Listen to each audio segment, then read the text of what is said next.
Hello, we are at Agile Adria 2015. My name is Marko Keba, and I'm joined by Joshua Arnold. Welcome. Hi. And maybe to start it all off, just present yourself shortly, please. Okay, my name is Joshua. I'm from New Zealand. I've been working with a number of companies over the last 10 or so years, usually larger organizations, mostly focused on their kind of systems of product development and innovation, that sort of thing. So yes.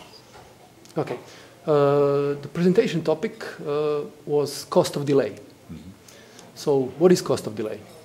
Okay, so cost of delay is a way of combining value and urgency into a single entity that we can kind of communicate not just how valuable something is, but how urgent it is at the same time. Okay. That's not a very good answer. Okay. But it's a prioritization technique. No, it's more than that. So a commonly misunderstood thing, people think the cost of delay is only about prioritization. It's actually much bigger than that. So it helps us to, yes, it helps with scheduling decisions because it helps us choose the things that are going to be the most valuable and the time period that we have, the capacity that we have.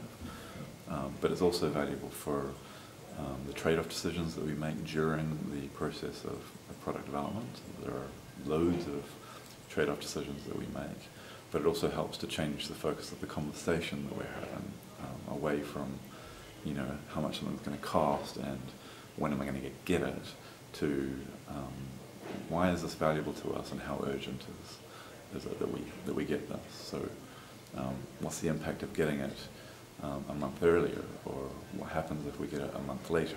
What does that cost us effectively?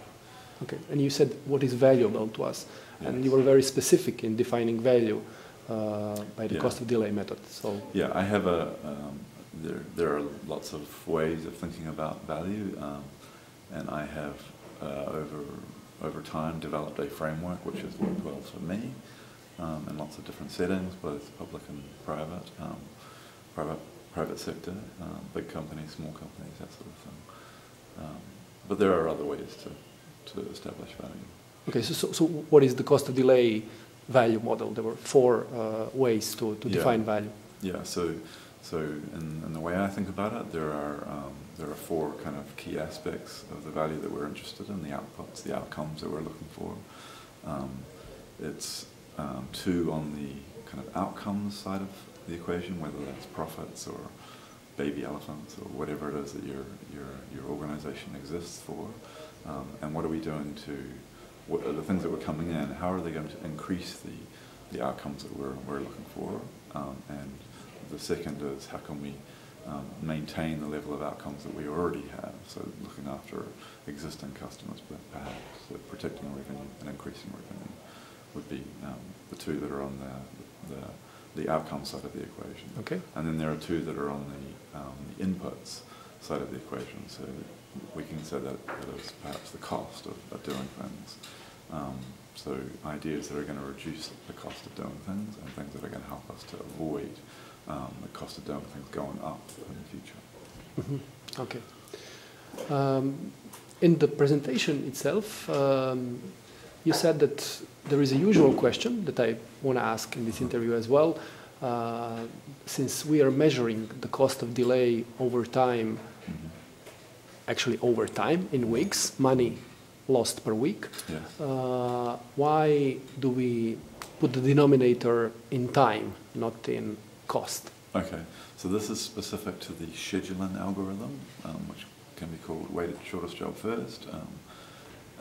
The specific application of weighted shortest job that we're talking about here is cost of delay divided by duration, or CD3 as I like to call it, because that's a bit of a mouthful. So cost of delay divided by duration, and I sometimes get asked the question, why are we dividing by duration and not by cost? And the reason for that is that the scarcity that we are managing is not actually capital or money, it's actually how much time our scarce capacity is going to be blocked for. So I'm much more interested in how long the pipeline is going to be blocked for than I am in how much it's going to cost, because those two things are related to one another anyway. I'm more interested in how long it's going to block things. Okay. And then the general idea is to have this sort of measurement done for all the features of the projects that we are about to do it frequent enough, because the new stuff might be popping up.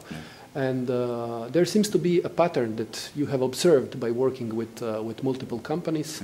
And the paper that you have co-written is called Black Swan Farming. So can you just explain a bit on why Black Swan? Good question. So having applied this value framework and looking at the cost of delay, working out the cost of delay, quantifying it for a number of teams in different settings, different organizations, there is a pattern that we see repeat itself again and again and again, and that pattern is effectively a power law curve, or a Pareto curve if you like, where there are a small number of features that are magnitudes more valuable and a higher cost of delay than the others, so it tails off quite quickly. And the reason why we talk about this is, I mean, you could refer to those few features that have amazing value that are delivered and a very high cost of delay as the black swans. The reason why we talk about black swan farming rather than go and hunting black swans is that these are not things that you go and hunt and you shoot and you're kind of like your product discovery process. It's something that actually you're never sure about. So you have an idea about what might be valuable, but it's not until you actually get some feedback about what works and what doesn't that you discover whether it's actually a black swan or not. So it's more like nurturing a portfolio of things that you believe could possibly be black swans, and in the process we're trying to find the few that actually are. But that's a process of discovery. It's not a case of I can do that through some ex-ante analysis. I can't determine that beforehand. It requires us to discover whether that's the case or not. Okay. And thus, black swan farming. There is I'm shamelessly ripping off Paul Graham, who is the venture capitalist who runs Y Combinator. He wrote an essay called Black Swan Farming, and in it he talks about his experience of looking at lots of startups coming through and how our gut feel about what we think is going to be valuable is often quite wrong. So that's the term Black Swan Farming comes from a combination of Paul Graham's essay and Nassim Taleb's book, The Black Swan, which talks about these extreme events that are only obvious in hindsight. Okay, so instead of measuring on a gut feeling or prioritizing on a gut feeling, it's the discussion and the outcome in a form of a very measurable number that is going to determine what we work next on. Yeah, so we can do something before the fact that we believe, but it's not until we actually deliver it to customers that we discover whether it's actually valuable or not. Doing nothing up front would be a silly thing to do, because we have some information, we have some idea of what's going on, and not only that, but we want to surface our assumptions about what is valuable, so that we're focusing on at least the things that we believe could turn into black swans, potentially. Okay. Thank you very much for the interview, Joshua. Thank you.